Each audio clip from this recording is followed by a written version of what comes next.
nosso último dia, para tratar do artigo 24 e do artigo 25 da Lei 8666, né?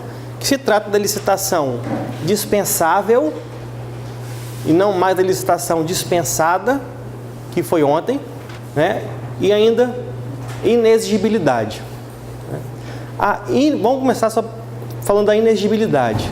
A inexigibilidade de licitação, ela consta do artigo 25 da Lei 8666, né?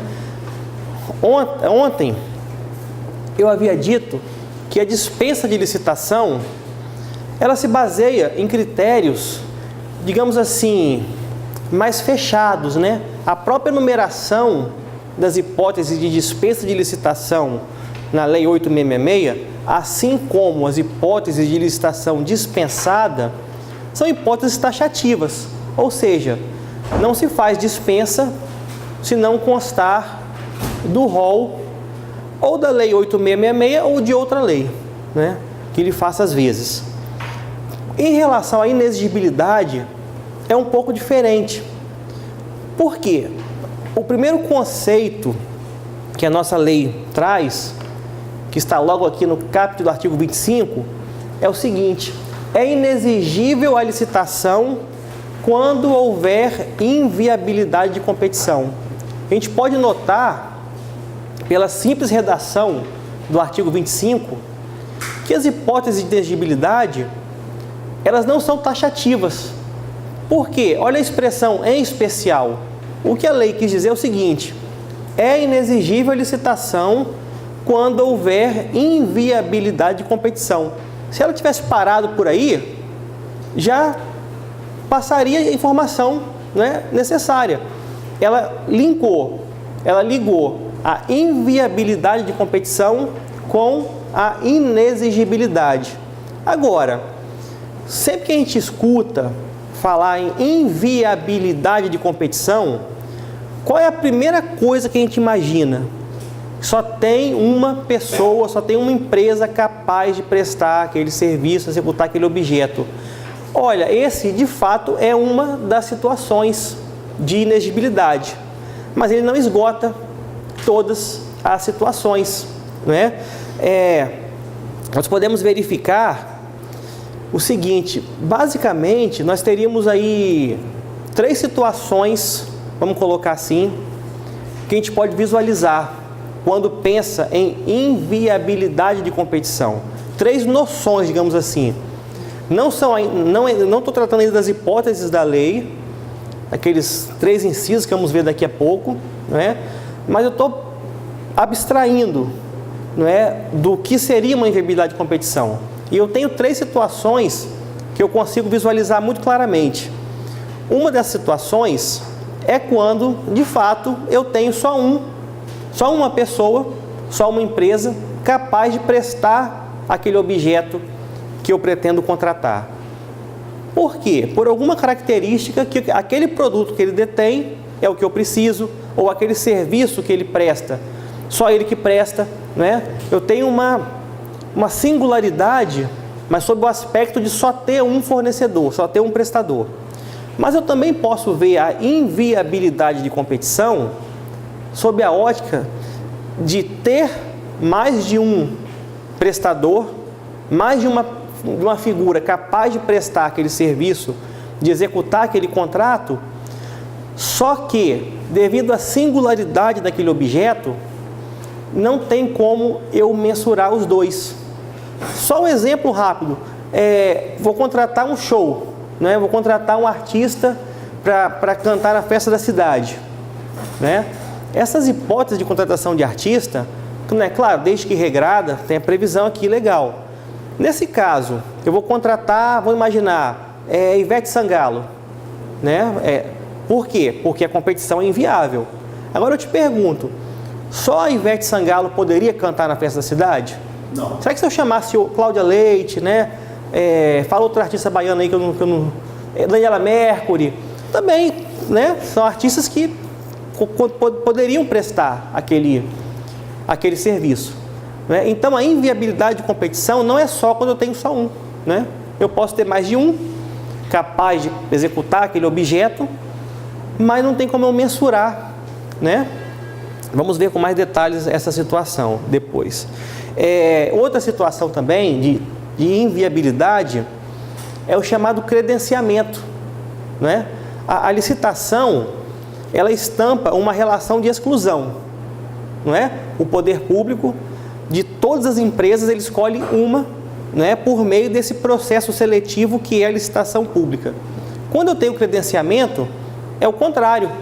Eu não contrato um, eu não seleciono um, eu seleciono todos aqueles que estiverem, que cumprirem os requisitos do meu edital. Isso tem sido muito utilizado. Por exemplo, serviços advocatícios, né, tem credenciamento para isso. Claro, nas hipóteses, né, legais, nas hipóteses que a jurisprudência tem admitido. Vamos falar um pouco sobre isso depois. Eu tenho visto também credenciamento para laboratórios, né?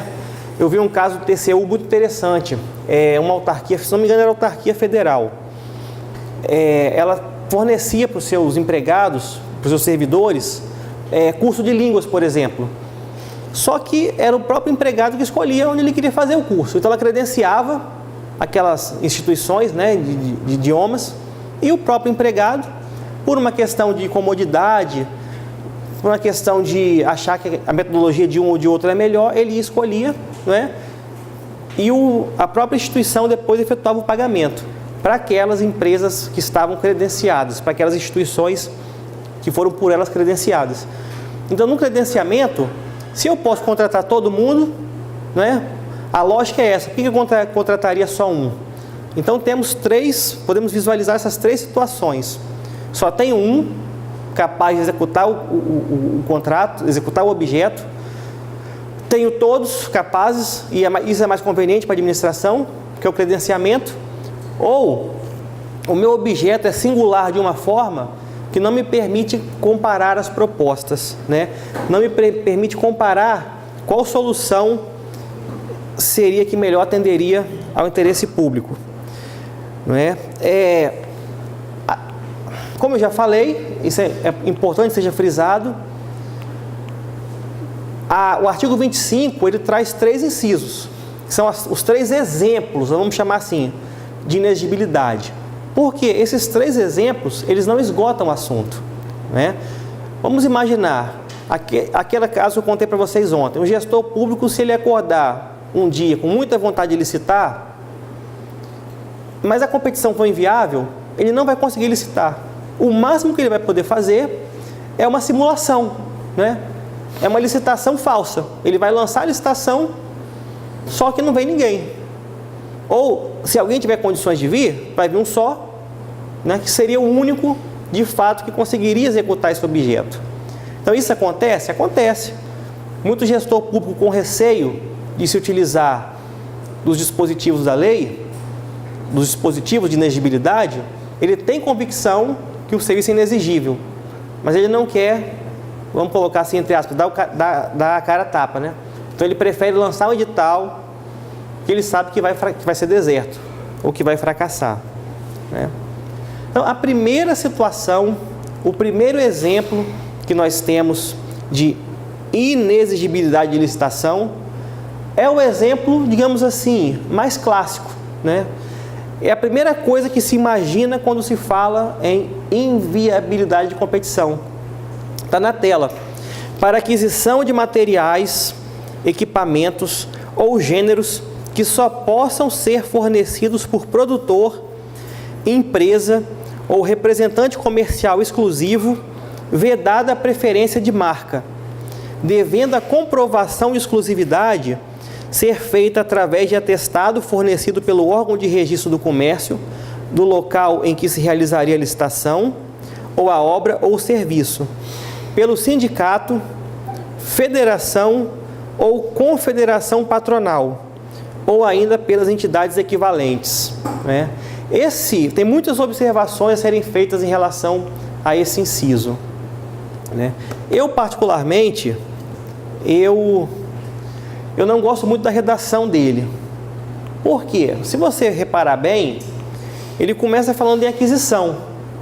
Então, isso fez surgir uma interpretação no sentido de que ele só valeria para compras, só para aquisições. E aí começou a se fazer o seguinte raciocínio. O inciso 1 serve para compra e o inciso 2 serve para serviço, né? Ora, não é bem assim não. Por quê? O próprio inciso 1, ele fala aqui, em que se realizaria a obra ou o serviço. Então ele deixa claro o seguinte, olha, se o serviço também só tem uma empresa que presta, nada impediria que eu utilizasse o inciso 1 do artigo 25. Então a interpretação que parte da doutrina faz, e que eu particularmente acho a mais correta, é que de fato o inciso 1 também poderia englobar outros objetos que não a compra, né? Desde que haja exclusividade, né? O inciso 2, vamos ver daqui a pouco, ele já trata de um tipo de serviço, mas de uma forma muito peculiar, né? Então, imagina só, e os serviços que não se enquadram nesse conceito do inciso 25.2? Poderiam, né, ser alocados no artigo 25.1, desde que implementados esses requisitos, né?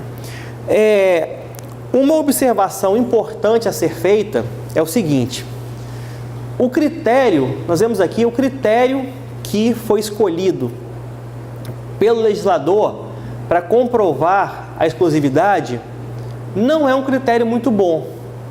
Olha só, como é que se comprova a exclusividade? Atestado fornecido pelo órgão de registro do comércio do local. Quanto a isso aqui, há uma observação. Tem uma IN do Departamento Nacional de Comércio, que agora não vou me recordar o número, mas depois eu passo para vocês se quem tiver interesse. Tem uma IN que até veda que as juntas comerciais emitam certificados a título do artigo 25.1. Né? Quer dizer, o próprio Departamento Nacional de Comércio vedaria a emissão dessa declaração, né? O que acontece? Eu acredito que, percebendo essa dificuldade em você comprovar uma exclusividade com base nessa situação, o TCU ele tem uma súmula que eu separei aqui para vocês, é a súmula 255. Vocês anotem aí ao lado dos slides de vocês a súmula 255 do TCU, que diz o seguinte: nas contratações em que o objeto só possa ser fornecido por produtor, empresa ou representante comercial exclusivo, ou seja, nessas hipóteses aqui do artigo 25, inciso 1, é dever do agente público responsável pela contratação a adoção das providências necessárias para confirmar a veracidade da documentação comprobatória da condição de exclusividade. O TCU está demonstrando aqui que, de fato, o critério do inciso 1 é falho. Então, numa contratação, o que é recomendável? Claro, exigir, né, quando for o caso, essas declarações aqui. Se a junta comercial não emitir, não tem como, né? Ela não vai emitir. Mas essas outras declarações aqui, as emitidas pelo sindicato, federação, cabe ao gestor público verificar se de fato aquele serviço, aquela obra, aquele objeto só pode ser executado por um fornecedor, um prestador exclusivo. Eu trouxe um acórdão aqui do nosso Tribunal de Contas, também podem anotar aí, que é o acórdão 300 de 2013. Foi um caso que o tribunal julgou, e eu vou ler só um pedacinho aqui do acórdão. A declaração baseou-se em declaração fornecida pela Associação das Empresas Brasileiras de Tecnologia da Informação, Software e Internet, de que a contratada era a única desenvolvedora e detentora dos direitos autorais e de comercialização do software X, né? XYZ, não importa o nome. Ou seja, de fato, essa associação declarou que aquele software ele é exclusivo daquela empresa. Isso não quer dizer que para atender a finalidade pública outro software não seria, por exemplo, suficiente, né? Por isso cabe ao gestor averiguar cada caso concreto se de fato há a exclusividade. Mas aí o departamento de informática tem que botar o dedinho dele lá. Com certeza, com certeza. Dizendo se Exato. é pertinente, se não é, Lógico. se tem algum que pode. Sim. O gestor público ele não detém. Normalmente, né, a não ser um especialista em TI, seja o secretário, venha a ser também o prefeito, né? Vamos imaginar, a gente fala assim, o prefeito não sabe de TI, mas isso, né? Pode ser, né? Mas normalmente não, né? Quer dizer, o gestor público, ele não detém todos os conhecimentos em relação aos objetos que ele contrata.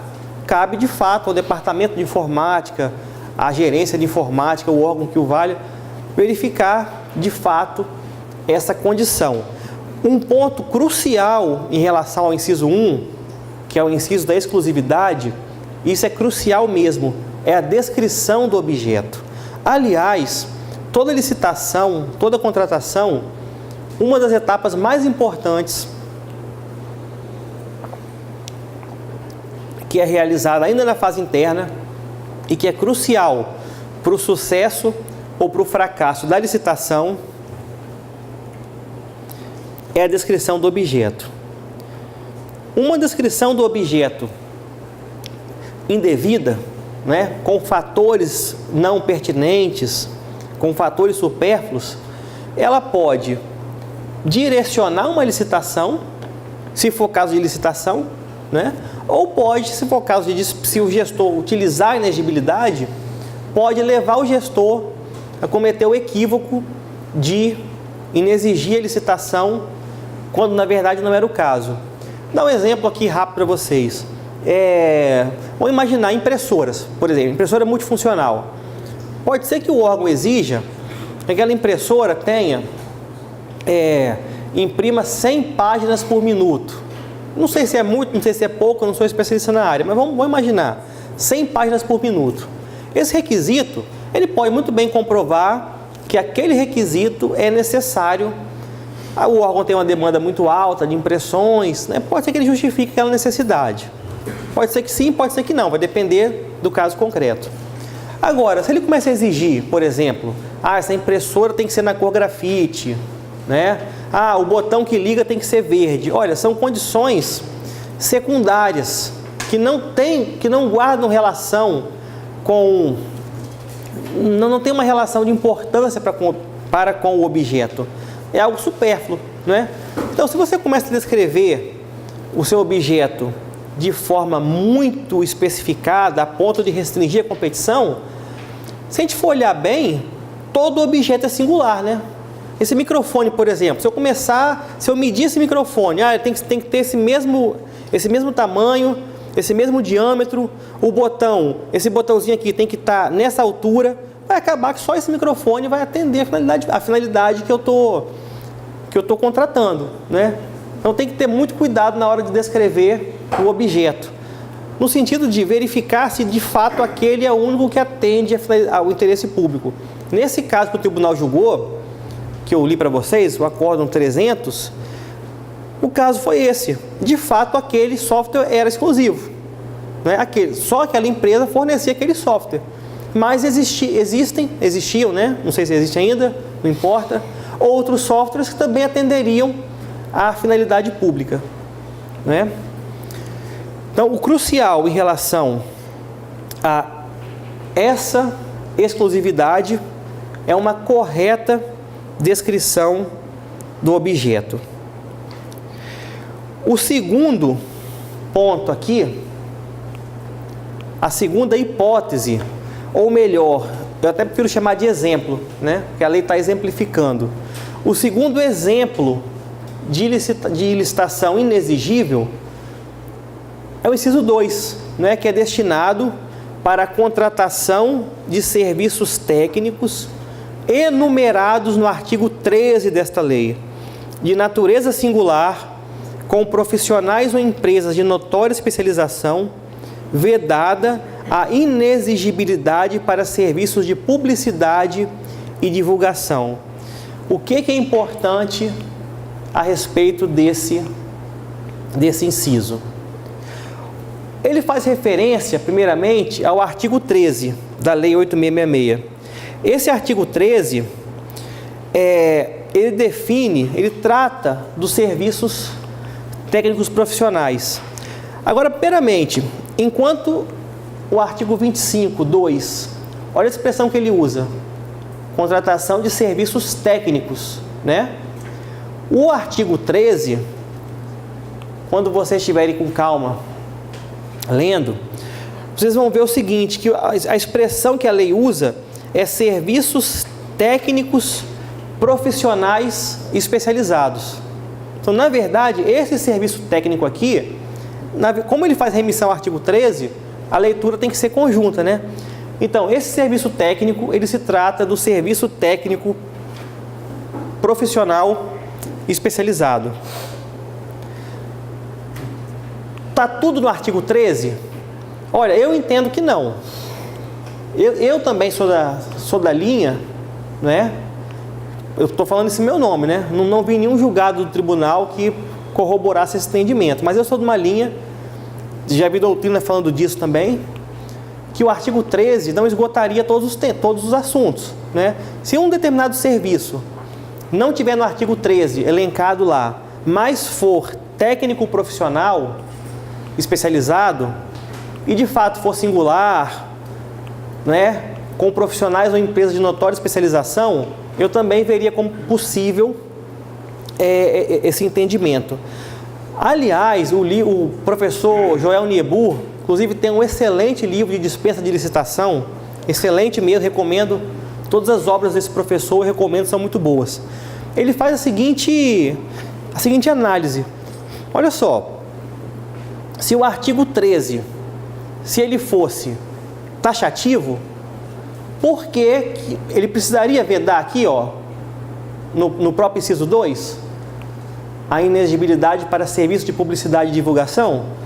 Se todas as hipóteses estão no artigo 13, não faria sentido ele vedar aqui, ó.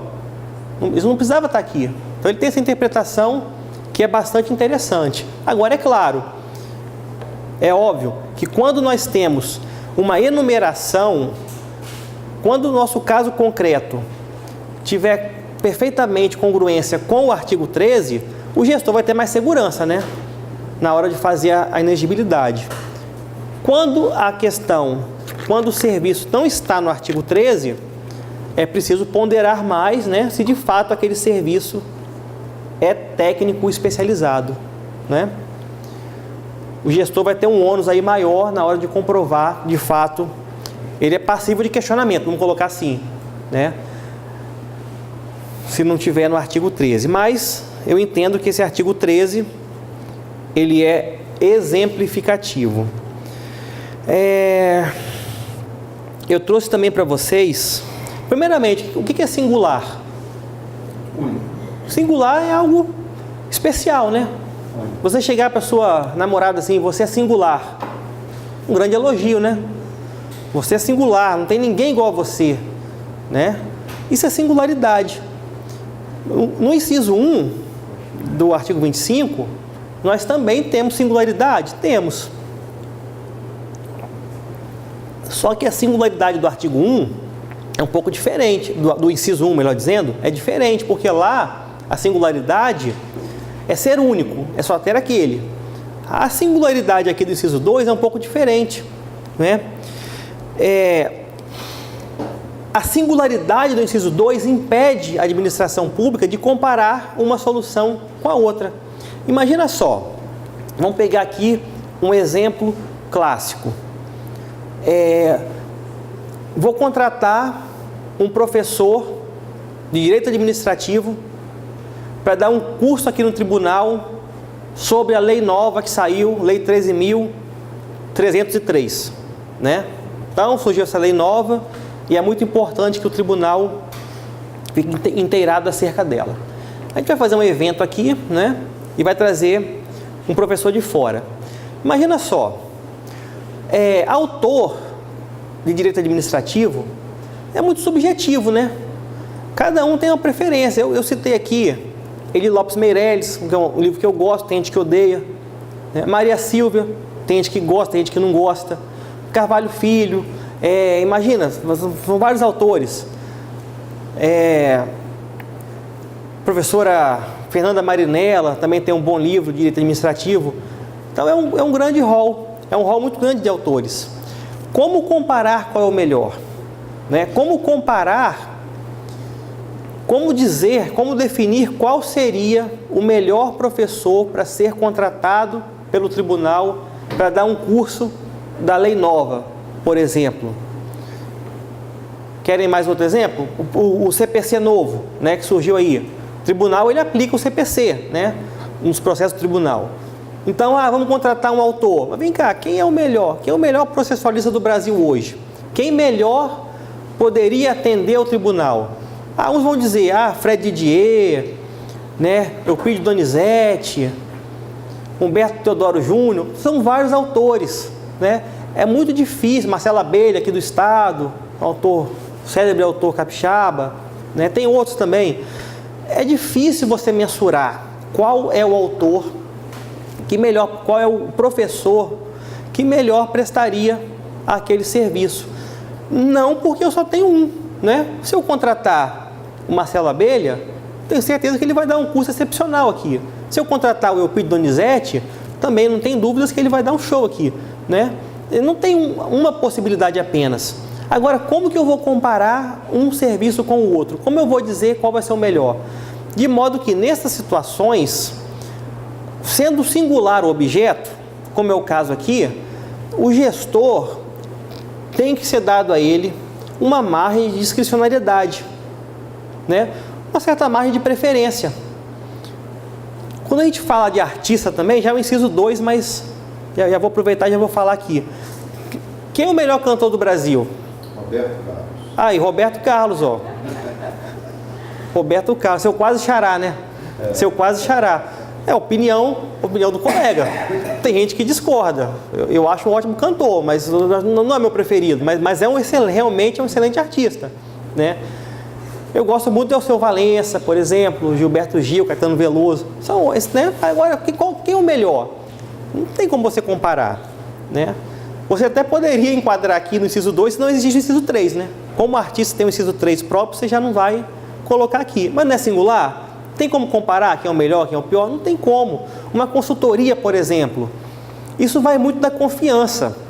O STF, ele tem um habeas corpus.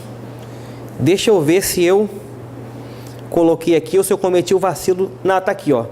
Habeas corpus 86198. Vocês também podem colocar aí. Esse caso aqui, ele foi analisar uma inexigibilidade para serviço de advocacia. E ele falou isso, ó, é um serviço que depende... Serviço de advocacia. É o 86198. Só no site do Supremo, digitar lá na pesquisa de jurisprudência. Nesse caso aqui, qual foi o entendimento do Supremo? Olha, algum tipo de serviço depende muito da confiança, né? O gestor vai contratar um advogado, por exemplo, para defender uma causa, claro, né? Ele não vai contratar um advogado no mercado para executar a dívida ativa, por exemplo, né? Que é caso rotineiro, né? É o feijão com arroz do município. Mas vamos imaginar uma situação inesperada que aconteceu, vamos imaginar um dano de impacto ambiental, algo que extrapola a rotina do município. Seria possível essa contratação por inexigibilidade, dependendo do caso concreto, né? Qual o melhor advogado para defender a causa? Isso é relativo, né? É a relação de confiança do gestor na hora de escolher o prestador do serviço. Então, havendo a singularidade, que é um pouco subjetivo, mas temos que olhar para isso. Tem como comparar uma situação com a outra? Por exemplo, uma pintura. Eu vou pintar uma parede. Ora, tem como eu comparar um serviço com o outro, não tem? E como o serviço é simples, é muito possível que todos os meus pretensos né, licitantes, todos têm um trabalho igual, né? Pintar a parede, né, tem uma técnica específica, todos vão executar aquela técnica. Tem como eu comparar quem é melhor, quem é pior, e até mesmo dizer se cumpriu ou não cumpriu o contrato. No caso do serviço singular, de natureza singular, é muito complicado você comparar uma solução com a outra. É muito complicado. Então, no caso, permitiria ao gestor público ter uma certa margem de discricionariedade na hora de escolher aquele prestador, né, que melhor desempenhe esse encargo. Outro detalhe, esses serviços técnicos do artigo 13, que nós já vimos aqui que podem estar em outro local que não o artigo 13, ele tem que ser feito com profissionais ou empresas de notória especialização, né? Empresas de notória especialização. São aqueles profissionais que detêm um grau de conhecimento, um grau de estudo muito elevado, que se destacam, digamos assim, diante de outros profissionais. Tem um parágrafo aqui que eu vou ler para vocês, que é o parágrafo 1º do artigo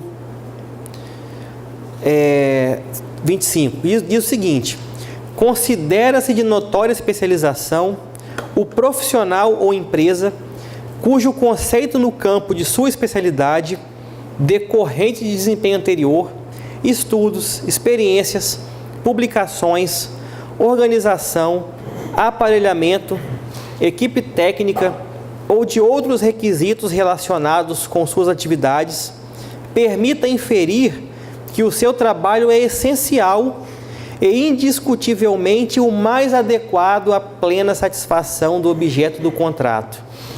Ou seja, esse profissional notório, né, ele tem uma experiência em termos de estudo, de qualificação, publicação, né, que de fato o torna especial, que de fato o distingue de outros profissionais, né? Não tem como comparar uma solução com a outra. Desse modo, há inviabilidade de competição. Não porque só um prestaria o serviço, mas porque possivelmente mais de um prestaria, só que não há como comparar esses dois profissionais. E tem outra coisa por conta. Normalmente, esse tipo de profissional, que é notório, né, geralmente ele não procura a administração que procura ele, né? Geralmente, ele não participa de licitação, ele não está interessado, ele tem o hall de clientes dele, presta o seu serviço para iniciativa privada, normalmente, né? E a administração procura. Provavelmente, lançado um edital, ele nem vem participar, né? Porque não é o ramo dele, ele é o profissional tão capacitado que é a administração que procura ele para firmar um contrato. Anotem aí, nesse slide, súmula 252 do TCU, que diz o seguinte: a inviabilidade, eu vou ler aqui de forma mais rápida, viu? Comendo palavra mesmo.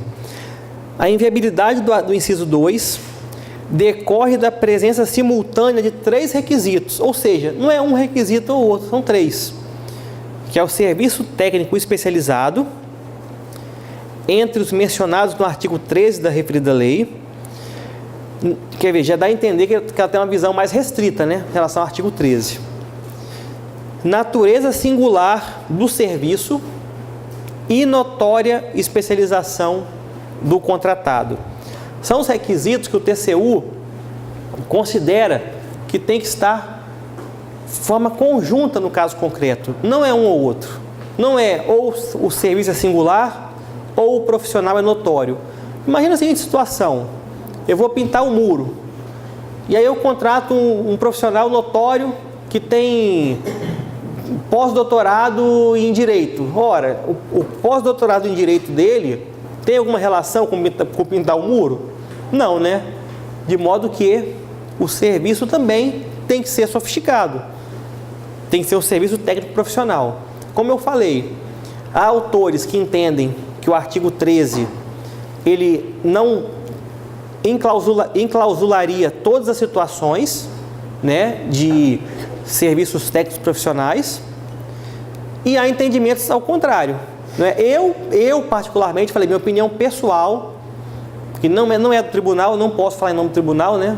Só falo em meu nome. Eu entendo coerente que num caso concreto, excepcional, né, logicamente, se de fato o serviço for técnico profissional, especializado, ser possível a utilização dessa modalidade.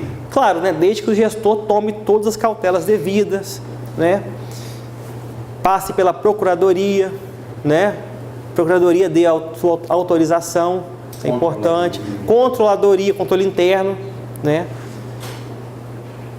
e eventualmente, se for o caso, até consultar o tribunal, né, acerca da matéria, porque eu não conheço nenhum julgado acerca disso. Mas eu particularmente acho o entendimento do professor Niebuhr coerente, acho muito coerente, né?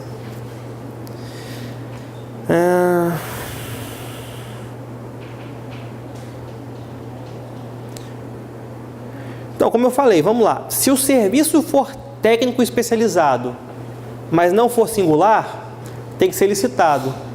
E licitado, geralmente via concurso, né? Não concurso de ingresso de servidor público, concurso mesmo para avaliar a melhor proposta técnica. Porque não é singular, né? Se fosse singular, o concurso não ia dar resultado nenhum. Mas se o caso for de serviço não singular, é o concurso que vai selecionar o melhor trabalho, né?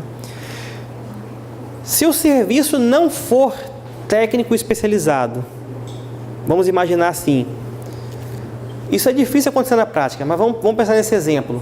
O serviço é comum. O serviço é comum, não é técnico especializado, mas só tem um prestador. No caso, vai ser inexigível a licitação? Vai, mas não com base no inciso 2, né?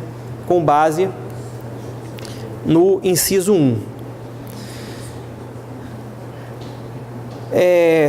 Continuando, contratação direta de artista. Um colega falou ontem que isso é problemático, né? E tem toda a razão, né? Foi Carlos, né? Isso é um perigo, né, Carlos? Contratação de artista. Temos diversas decisões dos tribunais, geralmente apontando como problemas preço, né, acima do valor de mercado. Se aponta muito também a questão da falta de legitimidade para a contratação, muito apontada quando não é feito com um profissional, com um empresário exclusivo. Temos então o nosso inciso 3, que trata da contratação de profissional de qualquer setor artístico, diretamente ou através de empresário exclusivo, desde que consagrado pela crítica especializada ou pela opinião pública, né? Gustavo, eu fiz uma festa da cidade, né? Aracruz, teve a festa agora, né? Foi agora não, tem um tempinho, né? E aí vamos imaginar, Aracruz contratou Ivete Sangalo para cantar. Contratou por inexigibilidade, né? Você acha que um pregão ela viria participar do pregão? Acho que não, né? Acho que não. Vamos imaginar. Aí, ano passado, Aracruz também fez uma festa e contratou a Cláudia Leite, né? Em 2014, também teve a festa da cidade. Quem foi contratada foi Daniela Mercury, né? Ou seja, está provado aí, nesse caso, nessa situação, que eu não tenho apenas um artista capaz de executar a festa da cidade, né? De ser o artista, digamos assim, da festa da cidade, né? Agora, vamos imaginar, vamos fazer uma licitação para contratar esse artista? Vamos. Aí vamos formar a comissão aqui de licitação, e aí primeiro que os artistas nem vêm, né? Mas vamos imaginar, só mesmo uma hipótese, tá? Isso não vai acontecer, mas uma suposição. Imagina que vem na sua festa, na sua licitação, Roberto Carlos participar, Gilberto Gil, Caetano Veloso, né? Aí você forma ali a banca, né, examinadora, e aí pede para cada um cantar, né? Canta a música aí, Gilberto Gil. Ele canta. Canta aí, Roberto Carlos. Quem for o melhor? Se o Carlos estiver na comissão, eu já sei que ele vai no Roberto Carlos, porque é o cantor preferido dele, né? Talvez você vai escolher, não, eu gosto de Gilberto Gil, né? Isso é muito subjetivo, não tem como medir. Primeiro que eles nem participam de licitação, né? E isso é importante que se diga, a licitação, a administração pública, ela tem que ter uma certa deferência ao mercado, né? Imagina só, se a administração pública estiver contrária às regras do mercado, o que vai acontecer? Ela não vai contratar. Quer um exemplo? Assinatura de periódicos. Como é que você faz assinatura de periódicos? Você paga e vai recebendo. Ah, não, eu sou administração pública e eu não pago adiantado. Eu não pago nada adiantado, eu só pago depois que o serviço é prestado, que o fiscal atestou. Você não vai contratar, né? Você não vai conseguir contratar o serviço. Então, a administração, ela tem que ter uma certa deferência ao mercado, assim como também o mercado tem que se adequar a algumas regras da administração pública, né? É uma relação mesmo de mutualidade, né? Você não tem essa excludência, a administração vai impor suas regras ao mercado. Não. Muitas vezes ela pode nem conseguir contratar, como é o caso de artistas. Ah, não, agora eu só contrato artista por pregão. Eu só contrato artista agora ou por convite, por concorrência. Ela não vai contratar ninguém. O que é importante aqui, esse tipo de serviço... Ah, Gustavo, tem um cantor aí, vamos imaginar, festa da cidade, eu vou contratar o MC, não entendo muito disso não, mas MC ABC, estou sem criatividade hoje. MC ABC. O MC ABC é um funkeiro que, né? Eu posso contratar um funkeiro? O funk é uma música, né? Tem algo que impeça? Não, o funk é uma música brasileira. Inclusive, estava nas Olimpíadas, né? Na abertura das Olimpíadas teve funk, né? E todo mundo gostou, né? Todo mundo achou bonito. Então tem um preconceito aí, no meu entender, indevido. É um estilo musical. E aí eu vou contratar o MC ABC para cantar na minha festa. Só que aí eu vou perceber o seguinte: olha, eu sou assinante da revista, que eu vou inventar aqui agora também, revista Orquestra Filarmônica, por exemplo, ou revista de música clássica. E eu nunca vi, eu sou assinante já há 5 anos dessa revista, e eu nunca vi nenhuma matéria sobre o MC ABC. Ora, então ele não é, né, consagrado pela crítica. Ora, é crítica especializada. Se você não vai achar numa revista de música clássica nenhuma referência ao MC ABC, né? Por quê? A crítica especializada dele é outra, né? Não vai ser, começou a falhar isso, não vai ser da música clássica. Então, muita atenção em relação a esse requisito. Consagrado pela crítica especializada ou pela opinião pública. Todo mundo conhece algum cantor ou alguma cantora que canta muito mal, não conhece? Ou que não sabe nem tocar nada, não toca instrumento, canta mal, né? Ou seja, não atenderia um padrão musical, digamos assim. Só que tem um detalhe: ela caiu nas graças da opinião pública. Ela vende 1 milhão de CDs, disco de ouro, disco de platina, né? Tá sempre na mídia. Todo domingo está no Faustão, toda quarta-feira está na Xuxa, né? Tá no PAN, tá tudo quanto é televisão, programa ela tá. Ela caiu nas graças do público. Então, por cantar mal, ela não pode ser contratada? Não, claro que uma coisa é uma coisa, outra coisa é outra coisa.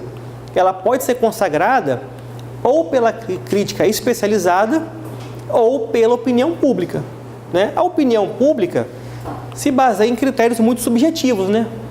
eu gosto muito do cantor tal. Por quê? Não tem porquê. Tem alguns casos unânimes, como Roberto Carlos, por exemplo, que não tem ninguém que não goste, né?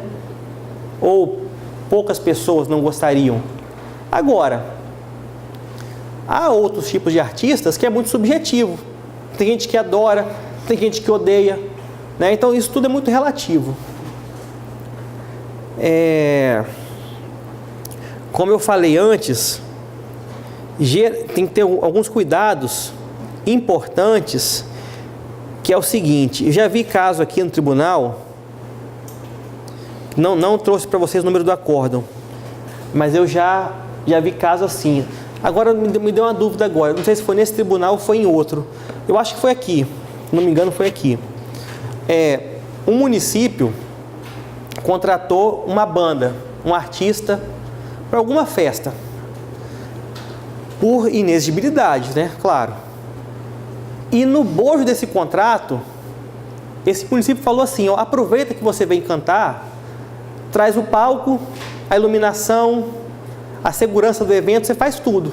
E aí fez aquele contrato guarda-chuva, colocou esse monte de coisa num contrato só. Isso é inexigível? Não, né?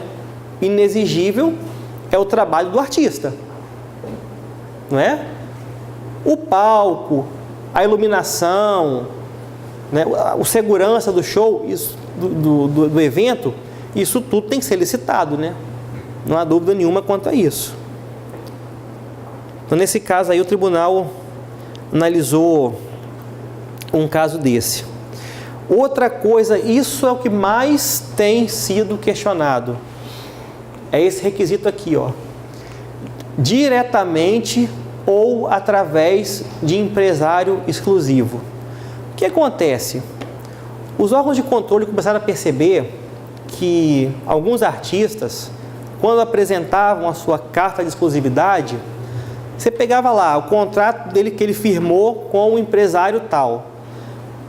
Eu, artista fulano de tal, né, concedo ao empresário fulano a exclusividade dos meus trabalhos para o dia tal, né? Então, ó, no dia 25 de março, fulano de tal é o meu empresário. Outros dias não, só dia 25 de março. Ora, isso não é empresário exclusivo. Isso é um intermediário, né? O intermediário é uma pessoa que está ali captando, cooptando ali artistas para firmar contratos, né? Isso é irregular? Isso é irregular, né? A exigência é que de fato seja feita a contratação ou com o próprio artista ou com o empresário exclusivo. O empresário exclusivo aqui, ele é alguém que guarde uma relação de continuidade com o artista. Claro, não tem que ser eterno, né? Mas tem que ter uma relação de continuidade. Ele representa o artista não só para aquele show, mas se o município de Vitória quiser contratar, ela vai procurar aquele empresário. Se o município de Salvador quiser contratar, também vai ser o mesmo empresário. Então você tem uma relação de continuidade, né? É o empresário que de fato representa o artista. Minha opinião, também não vi nenhum julgado a esse respeito, mas eu não vejo assim, com críticas, a possibilidade do artista ter mais de um empresário. Pode ser, eu acho coerente. Artistas, por exemplo, que rodam o Brasil inteiro, que prestam show, que fazem shows, né, de norte a sul diariamente, não vejo assim como irregularidade o fato dele ter um empresário para a região tal, outro para outra região. Claro, desde que de fato seja um empresário, desde que não seja um atravessador, um intermediário. Sendo um empresário, né, não vejo, eu particularmente, não vi nenhum julgado a esse respeito, mas eu não consideraria isso como irregular, né? Outro problema que tem ocorrido: preço. não é? Ah, eu vou contratar um artista, eu vou pagar quanto? Eu tenho que me balizar por outros preços, né? Outros serviços que ele prestou para outros municípios ou para outras empresas, né? Ele atua no mercado. Ele não presta serviço só para o poder público, né? Ele faz também festas que são realizadas por outros entes que não o poder público, né? Então, é fundamental um processo em que tenha justificativa de preço, comprovações, o mais variado possível, né? Claro que preço é uma coisa muito específica, né? Você não tem um padrão assim fixo, né? Ah, artista de música baiana é tanto, artista de samba é tanto. Mas tem que ter uma certa coerência, né? Olhar o mercado e perceber o quanto o mercado está pagando por aquela solução. Tem um acórdão interessante aqui do TC, vocês podem anotar também na apostila de vocês, que é o acórdão 628 de 2014 da primeira Câmara, né? Esse é interessante porque é o seguinte: quando o tribunal olhou o processo, ele viu que ele foi aberto para contratar uma banda num estilo musical específico.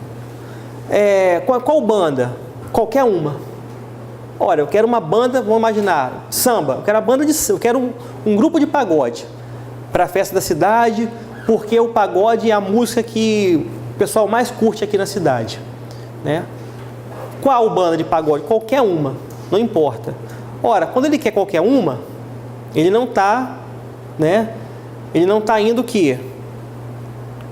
Na consagração pela crítica, né? Qualquer uma serviria. Se qualquer uma serve, é licitado, né? Se ele não tem esse cuidado em, de fato, exigir a consagração, aí vem uma banda que ninguém conhece. O cara é famosíssimo no condomínio dele, né? Na rua dele, todo mundo conhece ele. Se você perguntar na rua dele quem é o melhor artista do mundo, vão falar, é fulano, né? Tá todo dia aqui tocando violão na pracinha, né? Mas ele não é consagrado pela crítica especializada ou pela opinião pública. São essas observações acerca da inexigibilidade, né? Só um detalhe: contratar artista amador até pode, né? Mas não com base no inciso 3, né? São observações acerca da inexigibilidade, né? Vamos fazer um intervalo.